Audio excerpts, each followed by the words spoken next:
Hello, I'm Carl Tasker Jr. and here are 5 cool things about the 2023 Ford Bronco Raptor. Number 1, it's big. Wider, taller than a Lincoln Navigator, big enough to look like it can eat a Shelby GT500. There are few vehicles on the road today as imposing as the Bronco Raptor. Number 2, the tires. The Bronco Raptor is one of the few production vehicles on the planet that come with a 37-inch tire, taller than 2 of my children. Now, for those of you from the Jeep or off-road world who have run 37-inch tires, Ford didn't just shoehorn the biggest tire they could find onto the existing Bronco. They fitted this vehicle with a proven off-road suspension. So even with an incredibly large tire, at highway speeds, this vehicle is stable, this vehicle is comfortable. When you look at how big this suspension and tire setup is, and then you drive the vehicle, you think you're in 2 different Broncos. Number 3, the engine. A stock Bronco Raptor has a 3-liter EcoBoost V6, boosted by 2 turbos of 418 horsepower. This particular vehicle is also running a performance calibration and an upgraded mega cooler from our friends at Whipple Industries, pushing the engine to, near as makes no difference, 500 horsepower. The Bronco's a big vehicle, and Ford had different engines at its disposal to put in this vehicle. The EcoBoost is an exceptional fit because of the incredible amount of torque it makes at low and mid-range RPMs. That allows you to take a vehicle that's bigger than it should be, with tires bigger than most school children, that still has enough get up and go to make it a pleasurable driving experience. A lot of the competitors to the Bronco Raptor are designed for rock crawling, for really low and slow speed. The Bronco Raptor not only can crawl off-road, can attack a trail like the best of them, but it has the power to get up and go when it has to. Number 4, it's a convertible. The way Ford designed the modular roof, you can take off as much or as little of it as you want. The doors are also removable.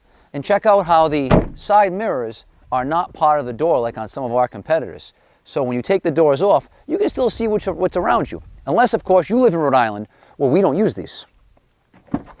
When I just drive the car by myself, I take the front part of the roof off. This allows me to get a little bit of sunlight and noise, but keeps maybe children and or groceries cool and quiet.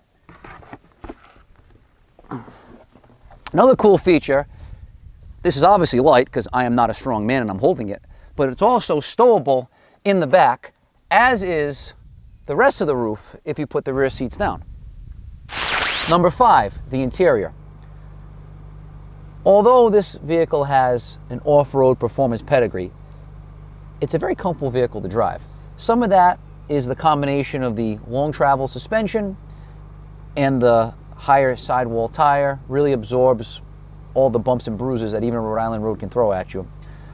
But the rest of it, of that comfort, is just there's an incredible amount of technology in this interior. Heated seats, heated steering wheel, Apple CarPlay, a very large touch screen with all the normal amenities. But you also have the GOAT modes, go over any terrain.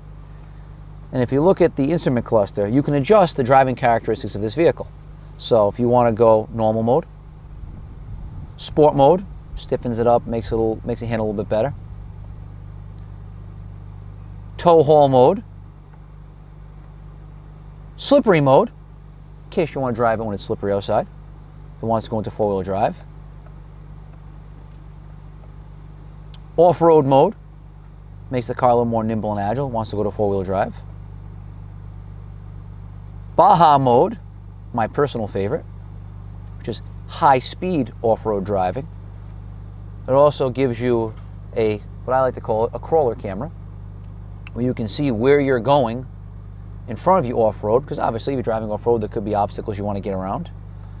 And then the last one, rock crawl mode, which puts you into 4-wheel drive low and gives you the crawler camera.